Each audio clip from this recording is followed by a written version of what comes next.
Con su venia, señor presidente, se solicita permiso para dar algunas indicaciones a los asistentes.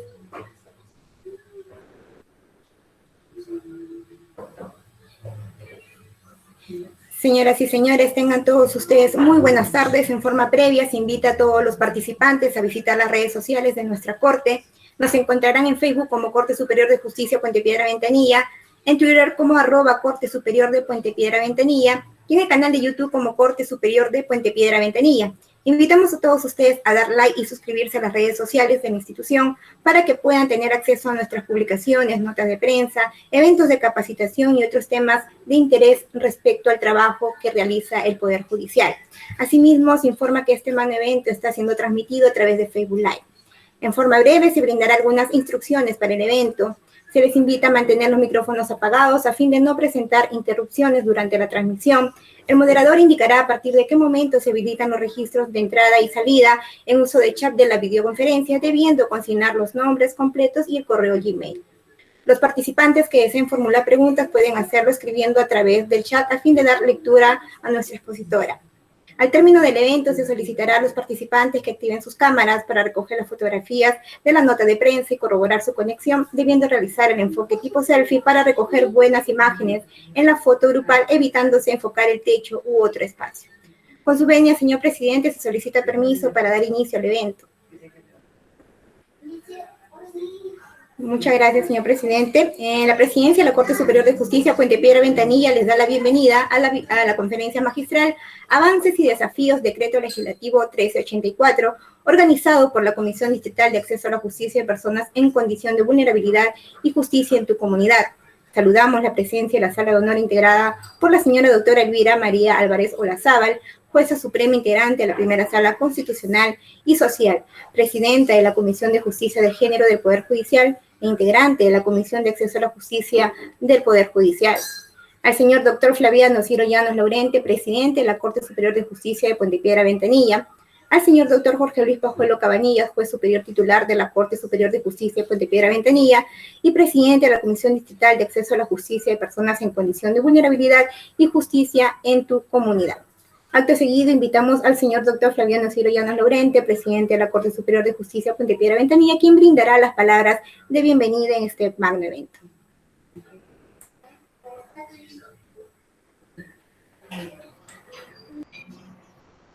Gracias, doctora. Muy buenas tardes, señora doctora Elvira Álvarez Olazábal, jueza suprema y presidenta de la Comisión de Justicia de Género e integrante de la Comisión de Acceso a la Justicia del Poder Judicial. Señores integrantes de la Comisión Distrital de Acceso a la Justicia de Personas en Condición de Vulnerabilidad y Justicia en tu Comunidad. Señores autoridades, magistrados, personal judicial, administrativo, señoras y señores. Es un honor para mí, como presidente de la Corte Superior de Justicia de Puente Piedra Ventanilla, estar con ustedes el día de hoy y darles a ustedes las palabras de apertura en esta presente sesión denominada Avances y Desafíos, Decreto Legislativo 1384. Actividad promovida por la Comisión Distrital de Acceso a la Justicia de Personas en Condición de Vulnerabilidad y Justicia en tu Comunidad, presidida por el señor doctor Jorge Pajuelo Cabanillas. Como sabemos, el Decreto Legislativo 1384 reconoce y regula la capacidad jurídica de las personas con discapacidad en igualdad de condiciones. En ese sentido, estoy convencido que la discapacidad no responde a un aspecto inherente de la persona, sino a la interacción con las barreras sociales que impone la sociedad. Es así que es imprescindible, como poder del Estado, incidir y sensibilizar el cambio hacia este enfoque, que fortalezca y promueva la capacidad jurídica de las personas con discapacidad en igualdad de condiciones, brindando una atención igualitaria y respetuosa de los derechos humanos para este sector de la población.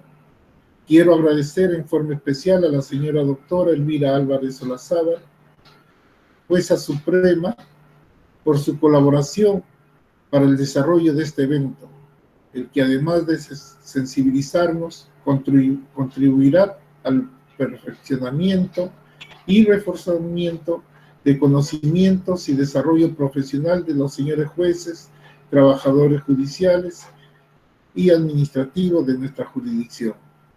Por tal consideración, me permito expresarles de manera personal mi regocijo por la presencia de ustedes en este acto académico y mi invitación a los señores participantes para su mejor aprovechamiento y alcanzar una atención de justicia oportuna, célere y eficiente, brindando un servicio conjunto de los ciudadanos a los que nos debemos. Por lo expresado, doy por aperturado la presente sesión. Gracias. Muy agradecido por sus palabras, señor doctor Flaviano Ciro Llanos Lorente. Damas y caballeros, continuando con el programa, invitamos a la señora doctora Elvira María Álvarez Olazábal, quien insertará la ponencia de avances y desafíos, decreto legislativo 1384, para lo cual hacemos una breve reseña de su trayectoria profesional. Actualmente jueza suprema integrante de la Primera Sala Constitucional y Social Transitoria, magíster y abogada por la Universidad Nacional Mayor de San Marcos, docente en la Maestría de Familia de la UNIFE. Fue docente de pregrado de la Facultad de Derecho de la Universidad Nacional Mayor de San Marcos, presidente de la Comisión de Justicia de Género del Poder Judicial, integrante de la Comisión de Acceso a la Justicia del Poder Judicial, conferencista y articulista. Recibe una cálida bienvenida, señora doctora Elvira María Álvarez Olazábal. Muchísimas gracias, muy gentil. Muy buenas tardes a todas y a todos. Es un placer poder saludar a las y los integrantes de la Corte Superior de Justicia de Puente Piedra Ventanilla.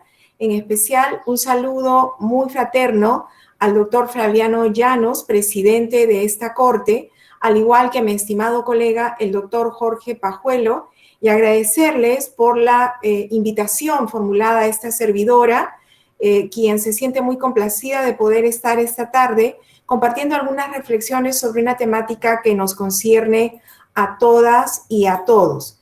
Y como bien se dijo en la presentación, nosotros estamos frente a un reto, los avances y desafíos que se han logrado en lo que va de de 2 años y medio de la implementación del decreto legislativo 1384.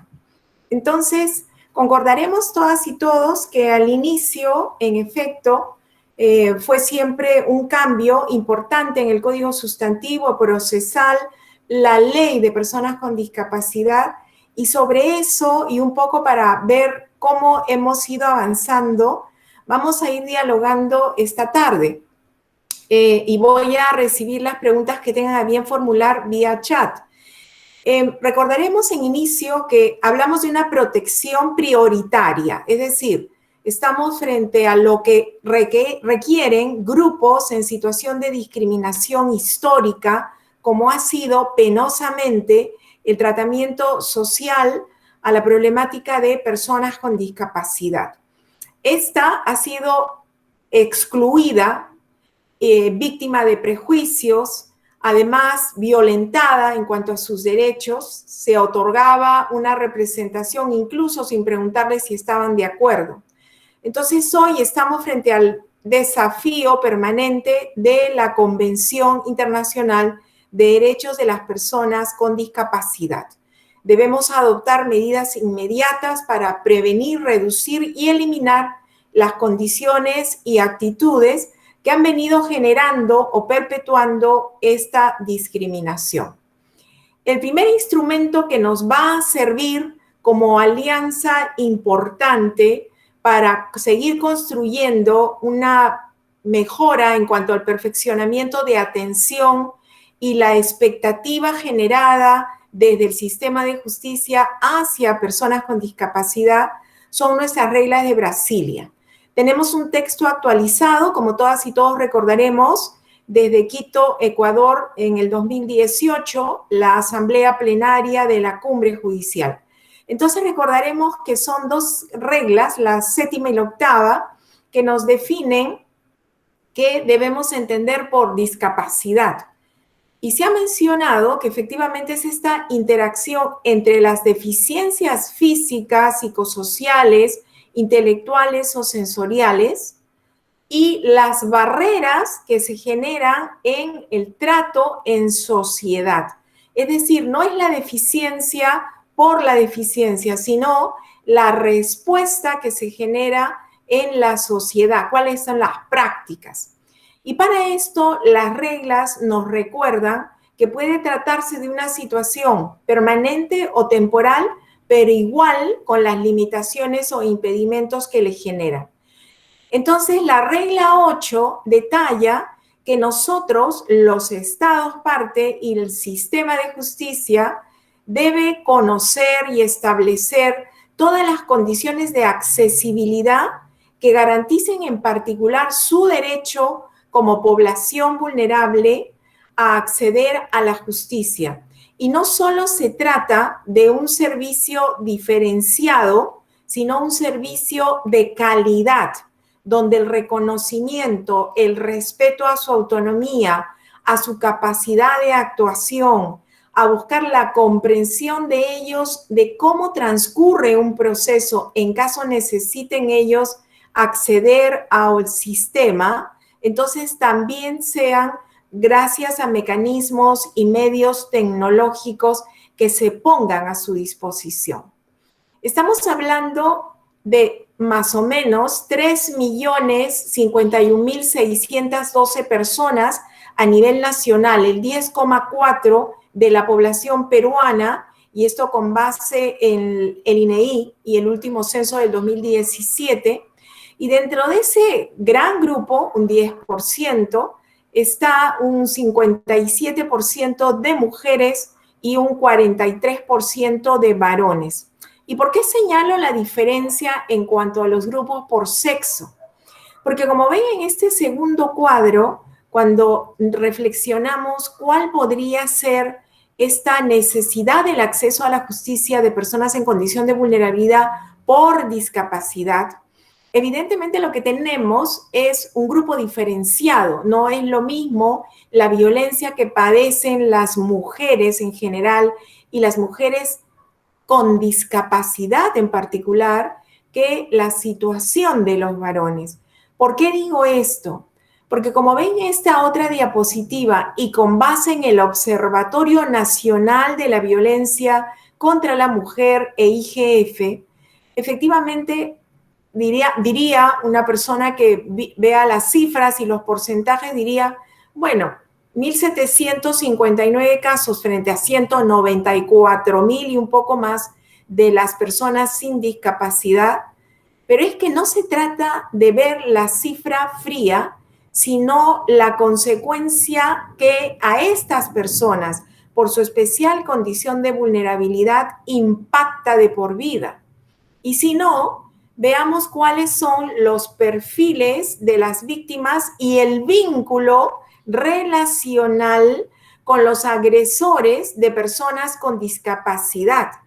Y como ven en este círculo, un gran porcentaje, pareja o expareja, 27%, padre o madre, 21%, familiares con otro vínculo, 16,40%, los propios hijos e hijas de las personas con discapacidad, 12,30%, y hasta sus hermanos representan un 8%. Es decir, los terceros, en cuanto a el vínculo como agresores respecto a las víctimas, personas con discapacidad, víctimas de violencia, son la gran mayoría, el gran porcentaje, y solamente los terceros son el 15,6%.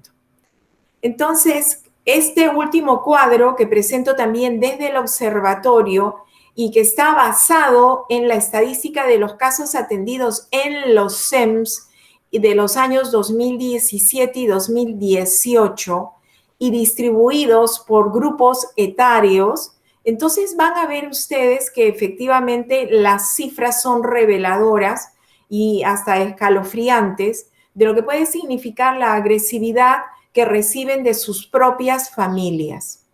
Por eso es que el derecho al acceso a la justicia que está en el artículo 13 de la Convención, recordarán ustedes, es una obligación de los estados asegurar que estas personas tengan acceso a la justicia en igualdad de condiciones, lo que hace es exigir el cumplimiento a los estados de por qué tienen que velar de este acceso a representación jurídica en igualdad de condiciones. No pueden ser los obstáculos que lamentable, penosamente siempre han tenido para ejercer su derecho a la capacidad jurídica. Recordemos que eso es lo que trae el Decreto Legislativo 1384, la posibilidad del ejercicio de su capacidad. El día de hoy, seguramente ustedes han recibido, así como esta servidora, desde la página web de la Corte Interamericana de Derechos Humanos, la última sentencia, que si bien está fechada 26 de marzo del presente año, acaba de ser difundida, repito, el día de hoy. Es el caso Huachalá Chimbo versus Ecuador. Esta persona es una persona que ha sufrido desde la niñez de epilepsia, pero por la forma inadecuada de la atención y por, desgraciadamente, la situación de pobreza, no pudo continuar y entonces las familias decidieron internarlo.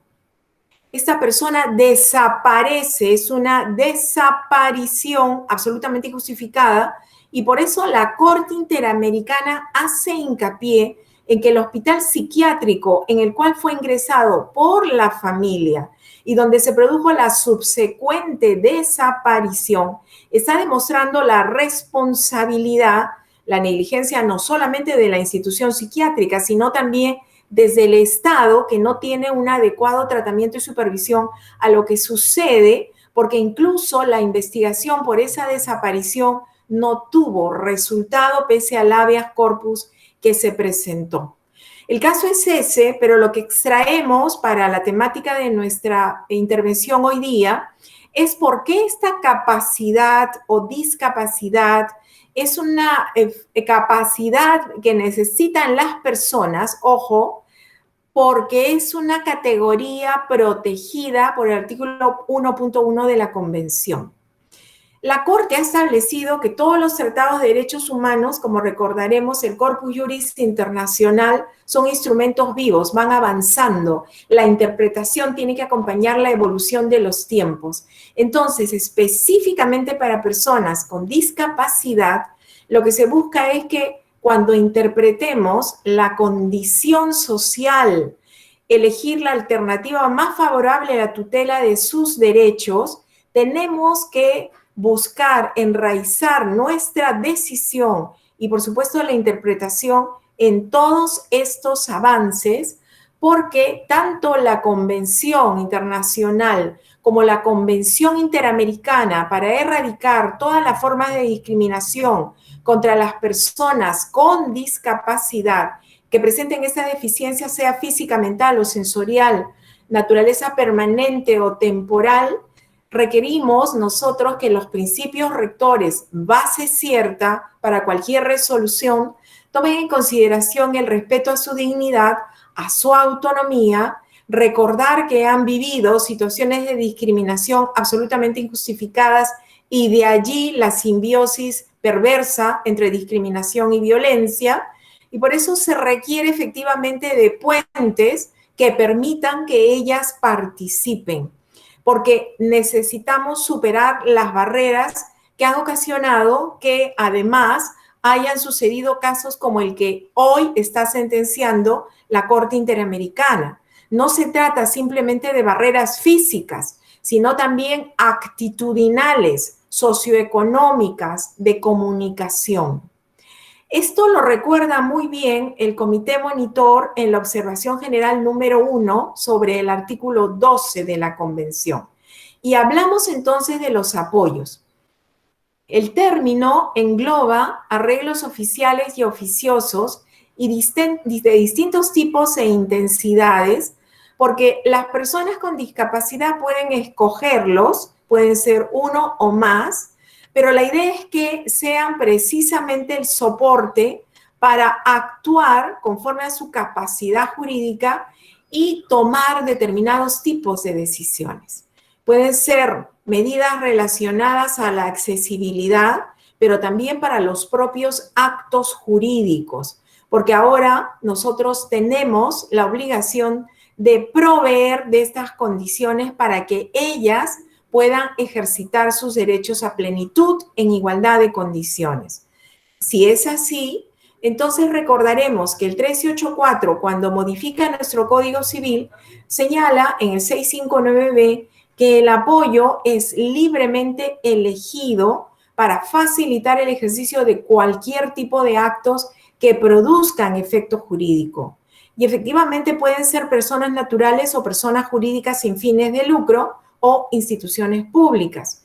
Pero el apoyo no va a tener de antemano, no tiene por qué ser ya presumida una facultad de representación. No, por el contrario, si se le va a dar facultades es porque estas van a estar determinadas expresamente y para qué, sea en la escritura pública si se hace vía notarial o en la sentencia judicial de designación. Y por eso es que la norma, el 1384, señala, recogiendo también lo que la propia convención y esta observación general destacan sobre el apoyo facultativo, que puede ser en vía notarial o judicial, y el apoyo en designación excepcional a nivel judicial, porque la persona no puede manifestar su voluntad o es una persona, como sabemos, conforme al 44.9, el estado de coma, definitivamente, a pesar de los ajustes razonables, a pesar de los esfuerzos reales, considerables y pertinentes, no podemos conocer su voluntad. Entonces hay una necesidad de diferenciar, ojo, porque evidentemente es mucho más fácil, accesible, inmediato, cuando la persona sí puede manifestar su voluntad, que aquellos casos en los que, a pesar de las medidas, no se logre establecer la comunicación. Y acá vienen las dificultades en la temática judicial, ¿no es cierto? ¿Cómo podemos entonces extender o ampliar o incluso determinar las facultades de representación si no conocemos la voluntad de la persona? Hay en esto entonces una necesidad de verificar efectivamente qué facultades frente a qué necesidades, puede ser la pensión, puede ser la atención de salud, puede ser otro tipo de actos jurídicos, donde realmente necesitemos que esta persona que no puede expresar voluntad pueda ser auxiliada por el apoyo. Y entonces remarcaremos que la idea es que nuestro trabajo es agotar esos esfuerzos reales, considerables y pertinentes. Para eso, la determinación del apoyo, y esto es importantísimo y creo que todas las colegas y colegas lo sabemos muy bien, cuando hacemos la exposición en la sentencia determinando cuáles van a ser las facultades, tenemos que identificar plenamente cuáles van a ser los alcances, si es que va a representar a la persona con discapacidad, y además la duración del ejercicio de sus funciones. La profesora Renata ha señalado en una exposición reciente, la profesora Renata Begraglio, hace poco, que había un desafío mayor para determinar las salvaguardias. Quizá esto en el devenir jurisprudencial, y mis colegas lo podrán reafirmar o dar su opinión, efectivamente, acá hay una temática que podría ser quizá más definida en la medida en que la tendencia jurisprudencial logre subsanar lo que quizá al inicio no pudo ser concretado en salvaguardias, que siempre tienen que ser proporcionales y de acuerdo a las circunstancias de la persona con discapacidad. No olviden, por favor, que siempre hay plazos mínimos para la revisión de cómo se ha venido llevando a cabo el apoyo, si ha cumplido o no y si es necesario un cambio. Y para ello, no olvidaremos, porque ya contamos en el Poder Judicial con un manual de lenguaje claro y sencillo, que efectivamente nuestros estilos comunicativos en los procedimientos, en la forma en que conducimos el trámite, tiene que ser fácil, accesible, entendible, inteligible, para asegurarnos efectivamente conocer de primera fuente qué ha sucedido durante el ejercicio del encargo. porque no olvidaremos, y este es un gran riesgo, la influencia indebida puede surgir cuando se da un abuso respecto a esta situación en la que la persona designada como apoyo actúa no conforme a los intereses de la persona con discapacidad, sino buscando aprovechar de su posición de poder, incluso manipulando perversamente o agrediendo en algún caso a la persona con discapacidad. Por eso, la actuación debe darse sin perjuicio de otras que precisen en esa designación, como facilitar la comunicación de las personas, facilitar la comprensión de los actos, que trasciende, por ejemplo, de abrir una cuenta bancaria, qué significa contratar para lograr un vínculo laboral, qué extensión tiene el horario, cuál es la remuneración, es decir, facilitar, orientar todo aquello que permita conocer la voluntad de la persona con discapacidad. La participación entonces del apoyo en todos los actos jurídicos que se puedan producir, efectivamente es obligatoria en caso se haya determinado en el propio documento de designación. Y para ello necesitamos entonces dejar constancia de su participación siempre y cuando haya interpretado adecuadamente la manifestación de voluntad. Recordaremos que no es tan sencillo designar instituciones públicas. Digo esto porque desde mi modesta experiencia solamente tuvimos en aquel momento, entre el 2018 y 2019, una sola institución fue designada y una institución, por supuesto, sin fines de lucro. Una institución que incluso es ligada y dirigida por un representante de una iglesia. Entonces, aquí hay una ligazón importante porque la responsabilidad que deriva de una designación en una institución efectivamente requiere también del seguimiento por la autoridad judicial para atender la situación concreta, ¿no? La designación, entonces, como señalé hace unos minutos, al requerir determinar el plazo de actuación, y hablo de plazos mínimos, o incluso si es para un acto o actos determinados, es importantísima porque esto permite asumir cuál es el límite de las responsabilidades de ese apoyo y hasta dónde podemos exigir en cuanto a la supervisión de si ha cumplido o no ha cumplido la tarea adecuadamente. Ya sea que nosotros, mediante una medida cautelar, por la necesidad imperativa de subsanar la falta de atención de la persona con discapacidad y vía cautelar ya anticipar la resolución, o en la sentencia firme para poder en ambos casos conocer cuáles son las responsabilidades que se le dieron en encargo al apoyo. ¿Es posible designar apoyos alternativos? Sí, siempre y cuando, por supuesto, el contexto, la situación del caso nos permita conocer que es necesario esta alternatividad, porque pudiera ser que de repente la persona con discapacidad tenga un patrimonio que puede ser administrado en su favor en lugares distantes. Y entonces requerimos de un apoyo en ambos lugares, donde está ella, que es inicialmente el designado, pero definitivamente cuando se requiere conocer, administrar y definir si es que se otorga representación para ello.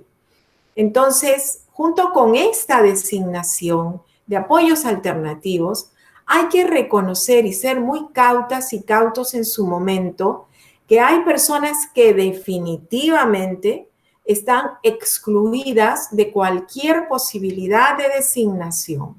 Y eso por los riesgos de una relación inadecuada con la persona con discapacidad. Y de eso tenemos que ser muy cuidadosos para no incidir en ningún error.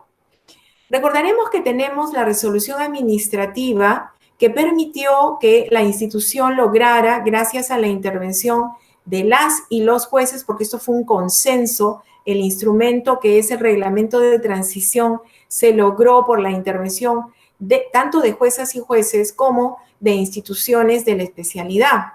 Y entonces tenemos los procesos de reconocimiento, los procesos de designación y los procesos donde se transforma la anterior interdicción a la designación de apoyos.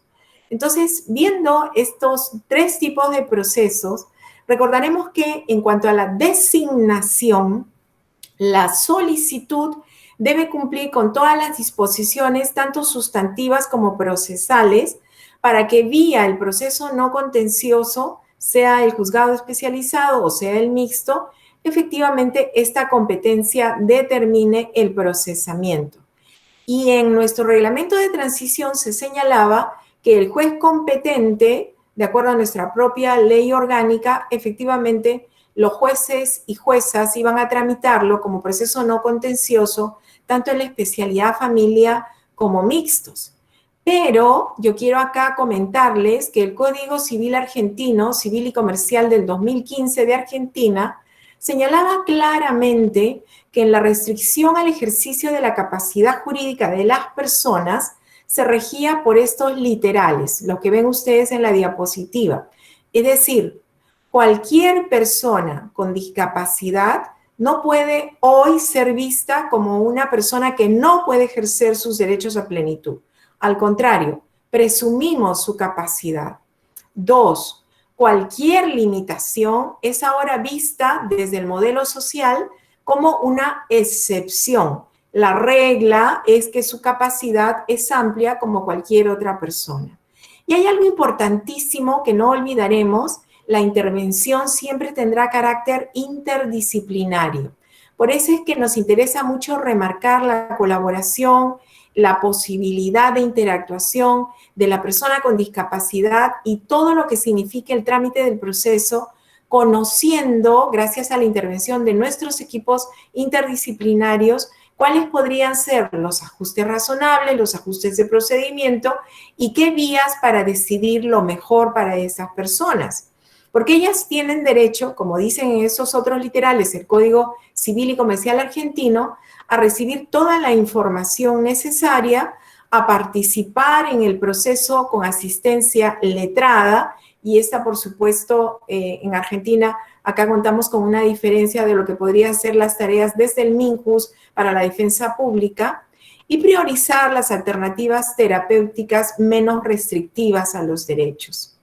Cuando el decreto legislativo 1384 hace más de 2 años hablaba de la regulación, ¿no es cierto?, de esta capacidad jurídica, y hoy ya con las modificaciones efectuadas con el decreto, efectivamente necesitamos que sea competente el juez del lugar donde vive la persona con discapacidad, pero también, como se señala en el artículo 24, es posible, hablando de lo que acabamos de señalar sobre las personas que alternativamente puedan desempeñar la función, también tomar en consideración estos casos. Los ajustes razonables son un concepto respecto a todas las necesidades de adecuación para la vida de las personas con discapacidad, pero para nosotros, y hablando del proceso judicial, podemos también realizar ajustes de procedimiento. Es decir, las medidas que ustedes consideren importantes y necesarias para asegurar la participación de la persona con discapacidad, si requiriera una persona de confianza, por ejemplo, que le da la posibilidad de ser entendida, de transmitir su pensamiento, o si porque para la persona con discapacidad actuar de repente con la ayuda de algún instrumento de tecnología. Todo esto que significa facilitar para nosotros y también para ella estas posibilidades de interactuación para conocer su voluntad. Las actividades procesales, la forma de nuestros actos, en efecto, requieren de estos ajustes. El 119A lo señala, ajustes razonables y de procedimientos. Y vuelvo al Código Civil y Comercial Argentino para dar de repente un alcance sobre ajustes de procedimiento. Es casi una construcción artesanal, de un modo permeable, amoldable al caso concreto.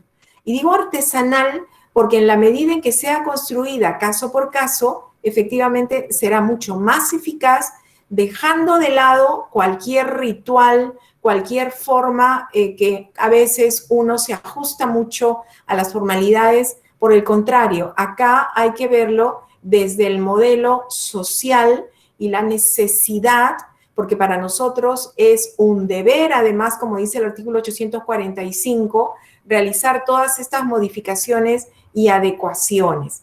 Este deber de los jueces y de las juezas también está incluido en el reglamento de transición aprobado por el Consejo Ejecutivo. Entonces, cuando hablamos ahora sí de variación y designación de apoyos y salvaguardias, acá está la posibilidad de magistradas y magistrados, cuando recurra a la supervisión, cuando efectivamente exista una solicitud para esta modificación. El reconocimiento judicial de apoyos y salvaguardias requiere en primer lugar que tengamos, sí, requisitos mínimos, ¿no es cierto?, que creo desde mi modesto punto de vista están bien centrados en la norma. A veces se discute este tema del certificado de discapacidad, pero en verdad sabemos que muchas personas lo entienden cuando uno les explica para poder ubicar bien y contextualizar el caso concreto y tratar de dar esa respuesta artesanal y efectiva, ¿cómo lo podemos lograr? Y por eso en la audiencia, que se fija rápidamente, el juez solicita al equipo multidisciplinario qué forma de ajustes de procedimiento en base precisamente al conocimiento de la afección de la persona deberíamos procurar. Esto va a reflejarse posteriormente en la sentencia de reconocimiento judicial, como ven ustedes allí en la diapositiva, porque va a determinar los alcances y facultades para ese apoyo, la duración de su ejercicio y las salvaguardias. No olvidemos, a veces por eso digo y tomo las palabras de Renata Bergraglio, a veces se estima que las salvaguardias son una cuestión simplemente accesoria y yo les diría que no es así, que estamos buscando precisamente salvaguardar, como lo indica su nombre, la posibilidad de un ejercicio abusivo o con influencia indebida. Y acá traigo la directiva 006-2020, como recordarán ustedes, hubo dos resoluciones emanadas del Consejo Ejecutivo, la 122 y la 132 en mayo del 2020, sobre el procedimiento virtual. La idea era que, desgraciadamente, ya frente al fenómeno de la emergencia sanitaria, ¿cómo podíamos evitar que se restringe el derecho de las personas con discapacidad? Y efectivamente se trató de buscar esta forma, gracias a la iniciativa de la colega de Huancayo, la doctora Teresa Cárdenas, que fue recogida por la comisión en la búsqueda de facilitar este procedimiento. Pero recordaremos que hay otra tercera resolución que ha modificado la directiva 006 y que fue publicada el 16 de septiembre. Tiene fecha 24 de agosto, pero fue publicada el 16 de septiembre. Y en verdad lo que hizo esta última resolución, incorporando a la directiva 006 el procedimiento virtual, ¿no?, era tomar en consideración dos decretos legislativos dictados en plena pandemia. Es decir, el juez de familia o mixto brinda ajustes razonables de oficio o a pedido de parte para permitir la interacción con la persona con discapacidad. Y la persona propuesta como apoyo en audiencia debe aceptar su posibilidad de actuación, cumpliendo con las salvaguardias que se van a establecer.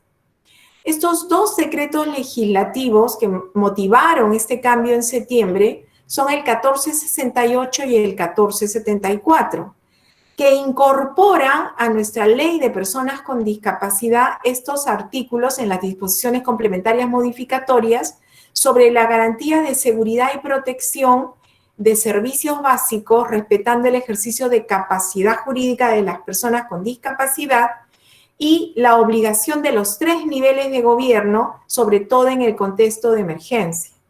Pero hay algo que me interesa destacar del segundo decreto legislativo sobre los deberes de los familiares, porque este decreto legislativo modifica la ley de las personas adultas mayores, PAM. Es decir, cuando tengan ustedes un caso que ya nos ha pasado, personas privadas de alimentos, personas adultas mayores privadas de cuidados indispensables, las hemos visto mendigando en la situación más lamentable. Inmediatamente remitir la información al Ministerio Público y al MIN para que se pueda dar el auxilio oportuno y en su momento también a la defensa pública para buscar asesoría legal en su favor. Las demandas entonces hacen exigible, la ley nos permite, para poder brindar salvaguardias oportunas, que en efecto los documentos, además de los requisitos procesales, tengamos documentos sobre el tipo de discapacidad para conocer efectivamente si puede o no expresar voluntad. Y acá el equipo multidisciplinario, y yo siempre reconozco, porque para mí ha resultado en mi modesta experiencia valiosísima, la intervención de las y los profesionales de los equipos multidisciplinarios. No olviden ustedes que trabajando en problemáticas como esta, como se trabaja con infancia, con familia, en la violencia, es importante este ojo clínico del asistente social, del psicólogo, a la psicóloga, que nos van a brindar el contexto, ese análisis diferenciado para poder evaluar y resolver adecuadamente. Estos criterios para la designación de los apoyos que nos permite la norma, en efecto, si la persona no puede expresar voluntad, es necesario siempre las diligencias pertinentes, porque nosotros sabemos que desgraciadamente a veces la manipulación desde terceros o desde familiares queriendo aprovecharse de las personas con discapacidad puede hacer que nuestros nobles esfuerzos no logren llegar a buen puerto.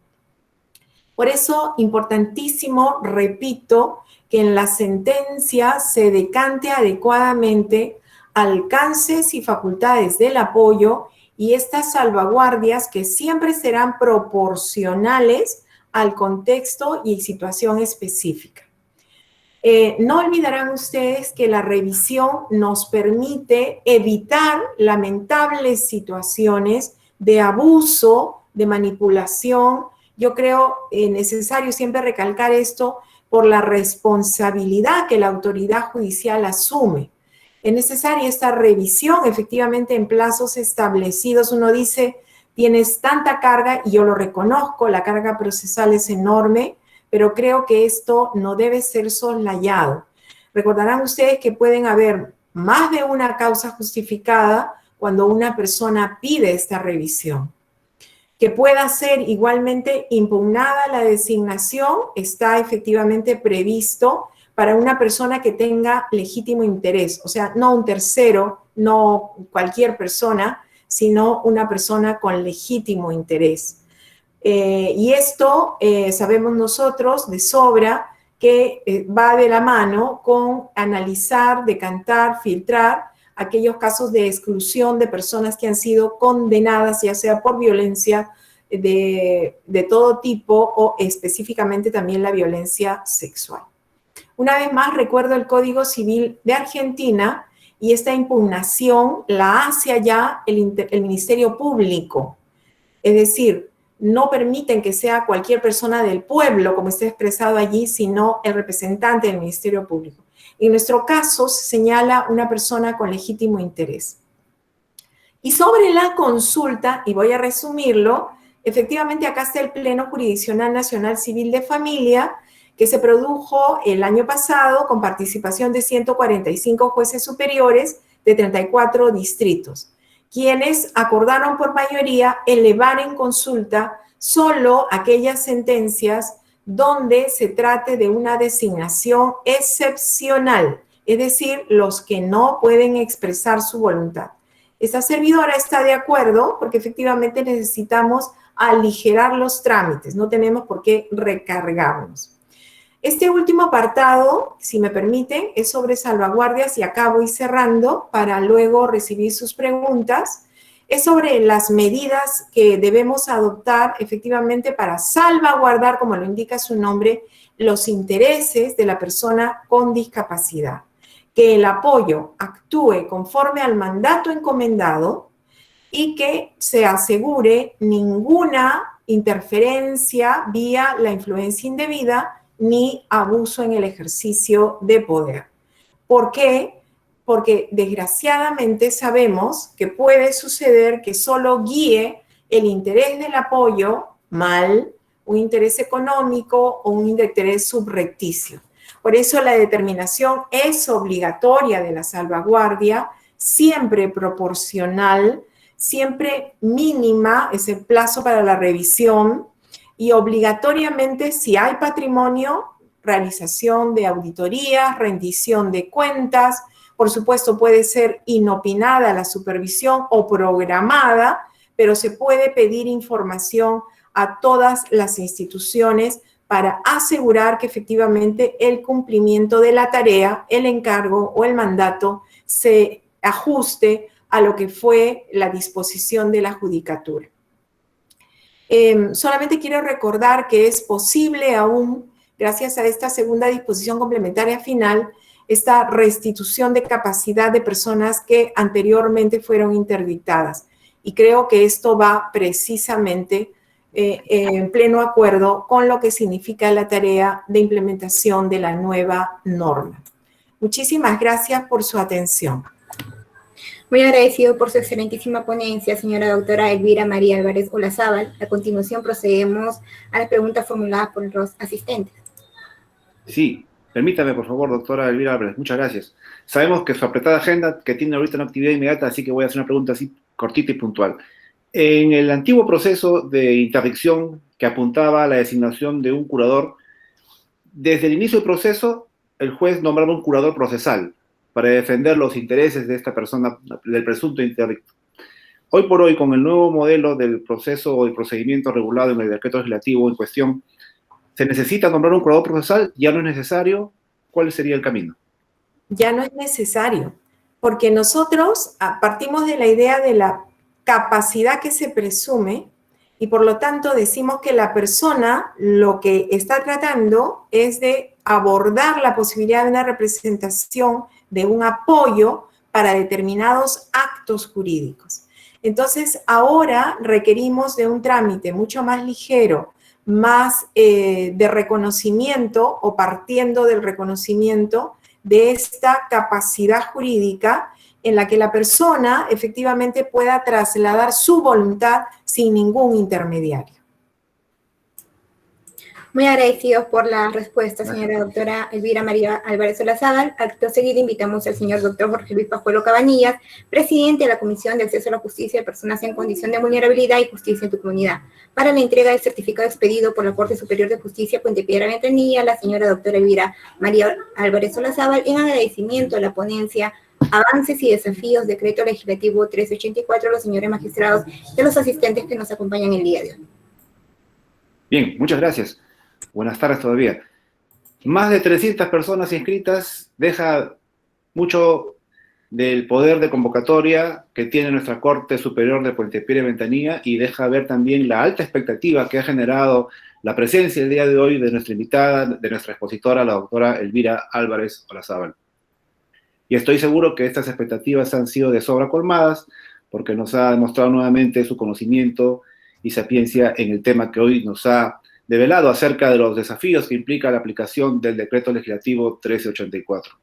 Por eso, en nombre de la Presidencia de la Corte, presidida por el doctor Flaviano Llanos Laurente, y en especial de parte de la Comisión Distrital de Acceso a las Personas en Condición de la Vulnerabilidad, estamos muy agradecidos, doctora, y en señal y en testimonio de este agradecimiento se le extenderá el certificado respectivo, con la esperanza de volver a contar con su presencia. Han quedado muchas preguntas en el tintero, sabemos que tiene actividades inmediatamente, así que sin más, nuevamente nuestras gracias por su tiempo, por su colaboración y la información que hoy día nos ha brindado.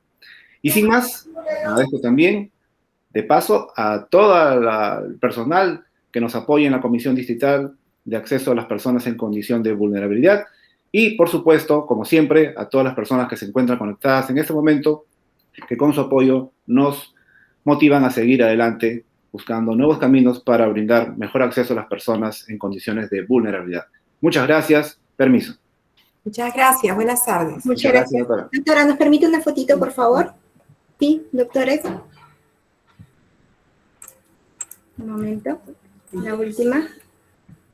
Muchísimas gracias, señora doctora Álvarez. Muchísimas gracias, señor doctor presidente Flaviano, doctor Pajuelo. Muchas gracias. Buenas tardes. Gracias. Permiso. Muchas gracias.